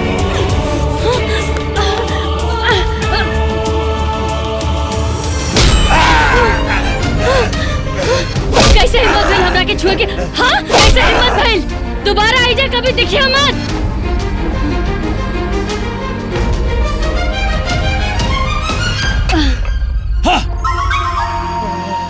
तोरा से एगो काम ढंग से ना होला। अरे साहेब आज ओकर हम काम तमाम कर देले रहती, लेकिन न जाने कहां से ओकरे लगे इतना ताकत आ गई कि वो तो हमरे काम तमाम कर देले। साहेब अगर ये काम हमरा का दे देले होती ता एकर अंजाम दे देले होती। बकरा के माई कब तक ले वो जूतिया मनाई? हाँ? एक ना एक दिन तो बकरा के गर्दन कसाई के गड़ासा के नीचे जरूर आई।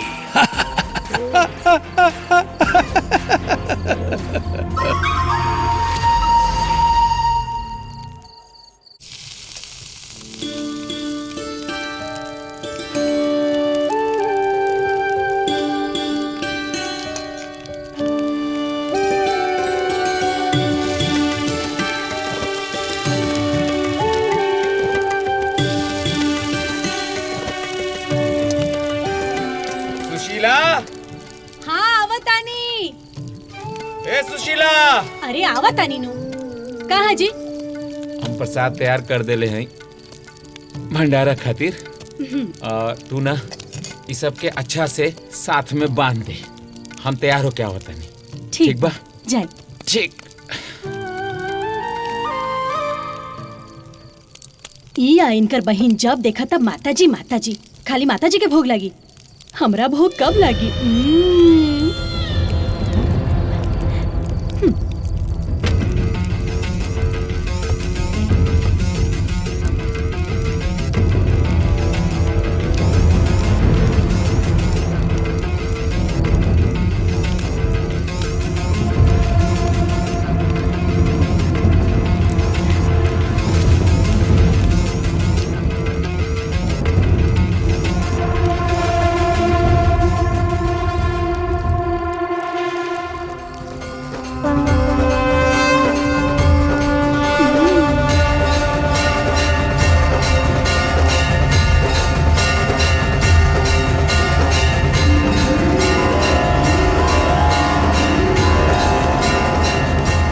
बढ़िया बात।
हम जरा भंडारा में जाता नहीं। तू ना आराम से ठीक से रही है। ठीक बा? हाँ। अरे प्रसादिया लेके आईबू हो। आओ तनी। खेले के बा ठीक बा, खेलल जाई जब हम भंडारा करके आ जाई तब। सुशीला ई कहा हो? ई कहा हो? ई सब का हो गइल ह? ई सब ए जी पता ना का होता हमरा। पूरा देह में जलन होता। लगता हमर जान निकल जाई। रवा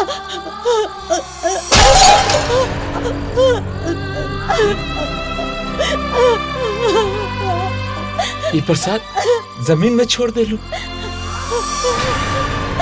हमरा से बहुत बड़ पाप हो गइल बा।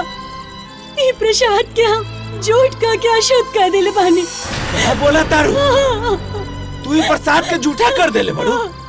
ई का कह रहल बड़ू? अरे तारा मालूम बा ई भंडारा में चढ़ाए वाला प्रसाद रहे। हाय भगवान।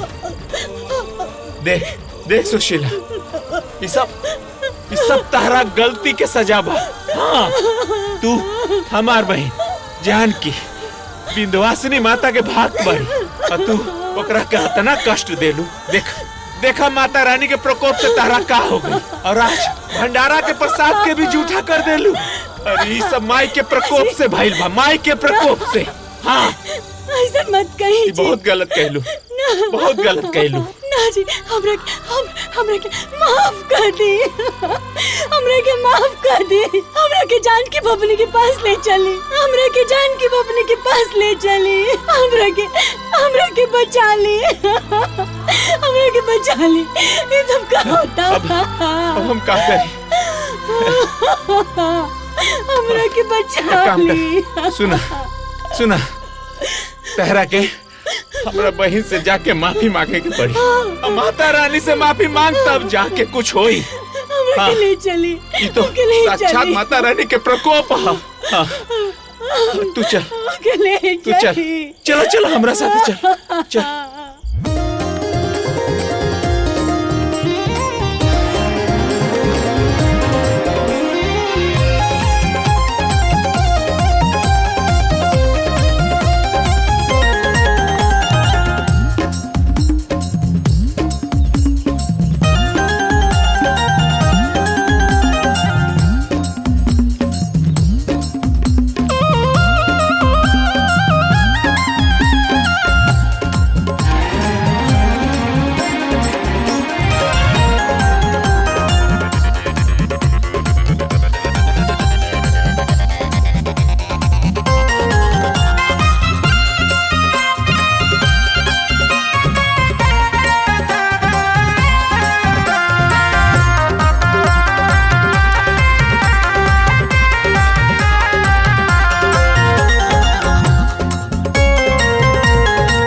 नारायण नारायण। किंतु माता, अमरीश को जब से आपके दिए हुए वचन याद आए हैं, उसकी पूर्ति के लिए वो लगातार प्रयासरत रहते हुए आज उसने आपके वचन को पूरा भी कर लिया है। देव ऋषि नारद, विधाता ने मनुष्य शरीर में एक ऐसी शक्ति प्रदान की है कि अगर वो चाहे सच्चे मन से और निष्ठा से कुछ भी कर सकता है। वो चाहे तो देवताओं के समान पूजनीय भी हो सकता है।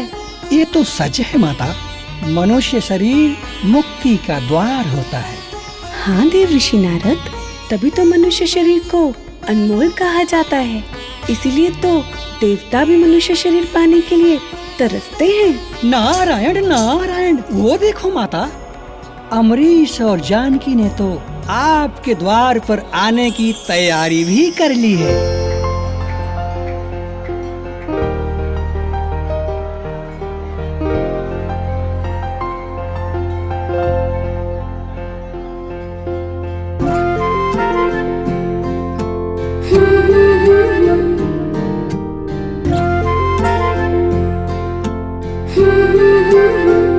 हमारी मम्मी धरती जैसन,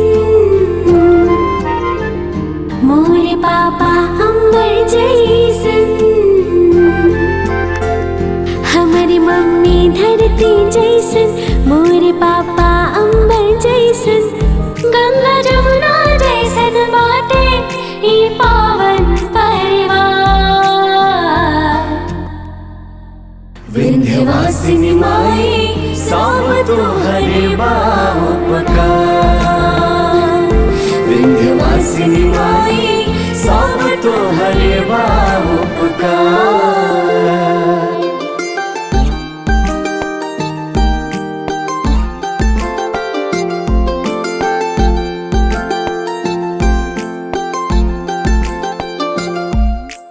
तोहरे सब कुछ दिहल हे विंध्यवासिनी मैया। वेद कहे सबके तो हो खेलो सहैया।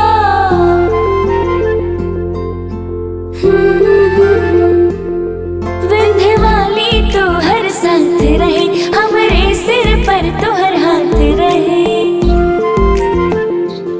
चाहे जानम ले जितनी बार। विंध्यवासिनी माई सब तोहरे उपकार। विंध्यवासिनी माई सब तोहरे उपकार।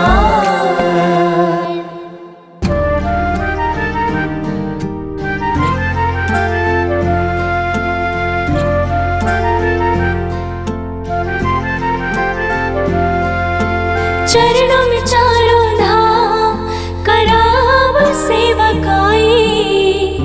कृपा बनौले रहिहा विंध्यवाली माई।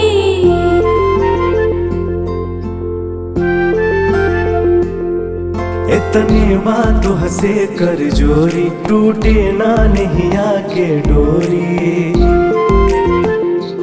भूल चूक माफ करिहा मैया तू हमार। विंध्यवासिनी माई सब तोहरे उपकार। विंध्यवासिनी माई सब तोहरे उपकार।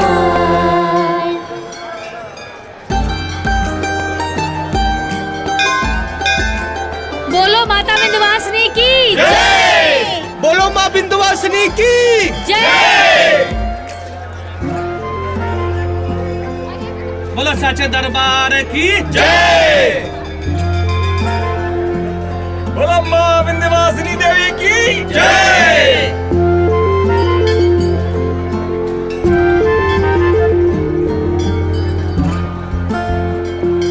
बोलो माँ विंध्याचल देवी की जय।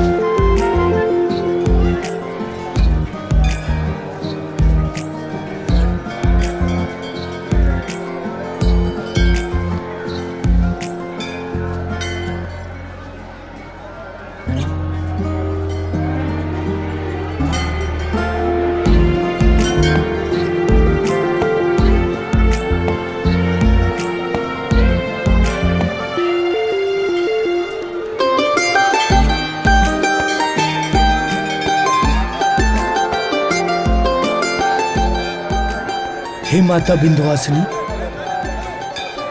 हमरा से जौन भी गलती भइल हुई ओकरा के माफ कर दिया। राउर आशीर्वाद दें कि हम अपने कार्य में सफल हों। जय माता दी। चलिए।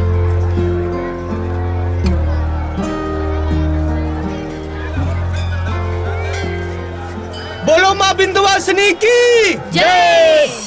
ना हो सकेला, ये ना हो सकेला।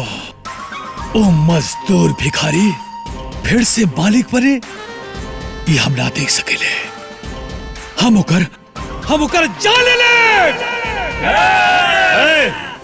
रुक जा साहेब, देखब कोनो ऐसा गलती ना करब कि आवे वाले समय में हमनी खातिर खतरा बन जाए। साहेब दिमाग से काम ली ही। हमार दिमाग खराब हो गई बा।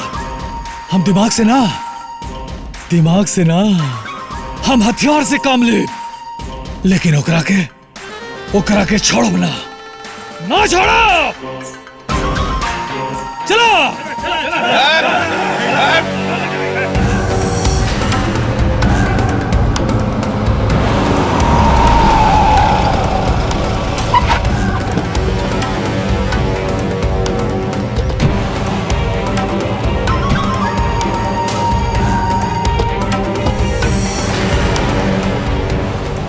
अमरीश, हमरा के देख के तू घबरा गिला ना?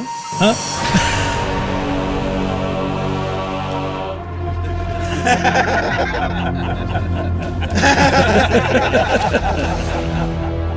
हम वह है उमाकांत राय के लड़का रंजीत राय।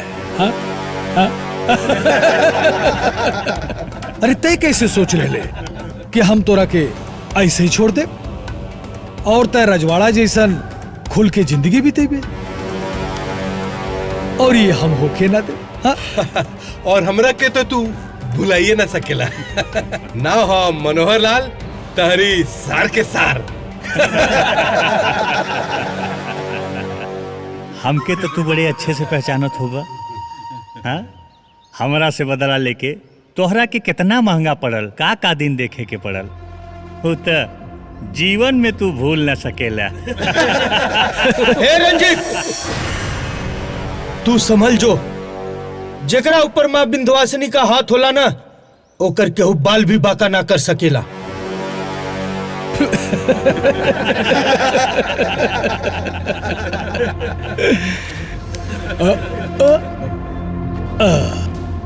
वो तो तोरा अब्बे मालूम पड़ जाए। हमार नाम हो रंजीत, और हमरा से बच ना सकेले। आज तोरा के बता दे कि हम का है। मारा सने करा के। हाँ?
हे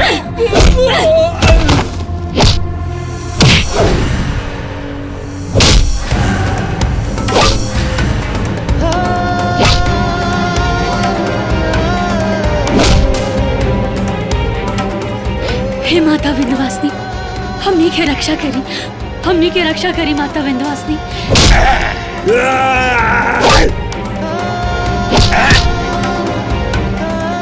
हमनी के रक्षा करी।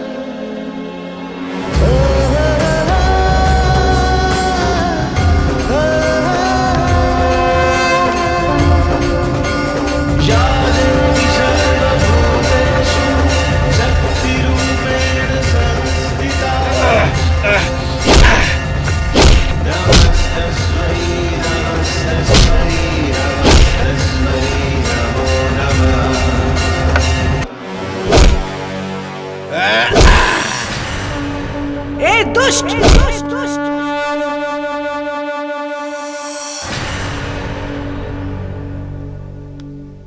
हमार लइका लोग पे अत्याचार करे से पहले ई सोच ले कि ओकर मौसी यही जा बाड़ी।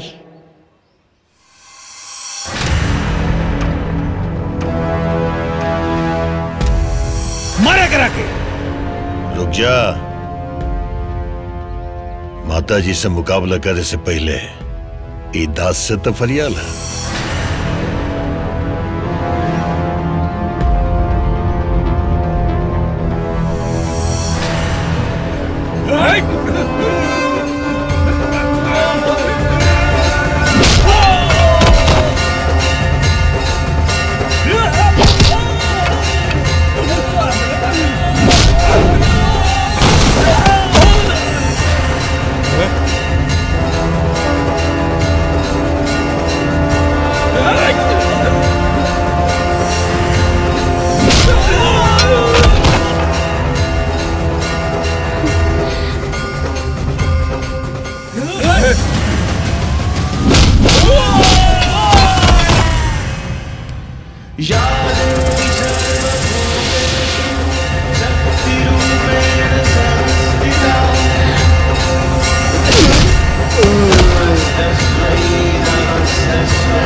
माते, हमरा लगा था कि ईजा के कार्य अब संपन्न हो गए।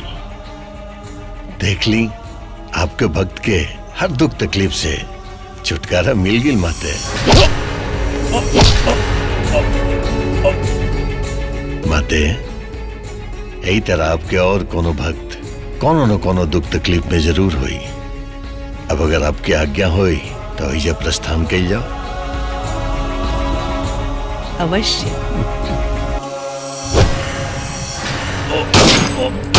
रुक जा तू लोग। कानून के अपने हाथ में मत ले अमरीश बाबू। ये लोग के सजा कानून दी। हवलदार अरेस्ट करो।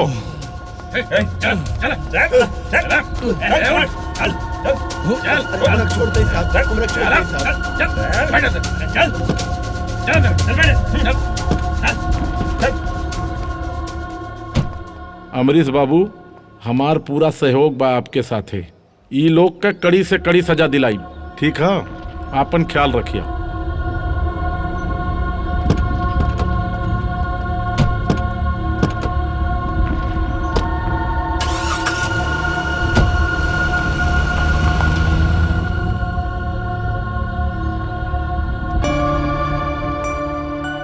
रवा रवा ठीक तो बानी ना? हाँ, तू ठीक बाड़ू ना? चला, जानकी भीरे चला। भैया, जानकी बबनी हमरा के माफ कर दी। हम रवा लोगन के विंध्या के बहुत सतावनी तो शादी भी झूठा कर देले रहनिया। देखा देखा देखा ये सब का हो गई। जानकी, हमरा के माफ कर दे। जानकी भाभी, हमरा से माफी मांगला के कोनो जरूरत नहीं की। रवा के अपन गलती के एहसास हो गइल बा, और जेकरा के अपन गलती के एहसास हो जाला ना, और जेकरा के अपन गलती के एहसास हो जाला, ओकरा के भगवान खुद ब खुद माफ कर देले। बस माता विंध्यवासिनी से प्रार्थना करी कि सब कुछ ठीक हो जाओ। जय माता विंध्यवासिनी। जय माता विंध्यवासिनी। जय माँ विंध्यवासिनी। जय माँ विंध्यवासिनी।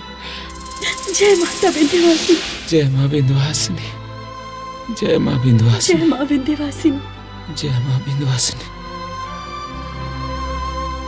अरे सुशीला, अरे ये तो तू ठीक हो गई लू। अरे माता के नाम लेते साथ ठीक हो गई। हाँ भाभी, रवा तो एकदम ठीक हो गई नी।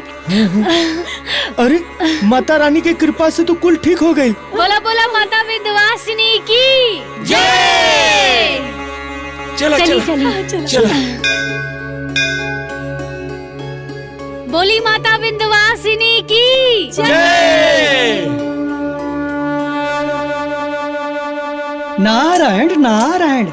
भक्तों, आप लोग ये सोच रहे होंगे कि अमरीश की खोई हुई संपत्ति का क्या हुआ, तो मैं आप सबको बता देना चाहता हूँ कि माँ विंध्यवासिनी की कृपा से उसकी खोई हुई संपत्ति उसे पुनः प्राप्त हो गई। माँ विंध्यवासिनी की महिमा अपरंपार है।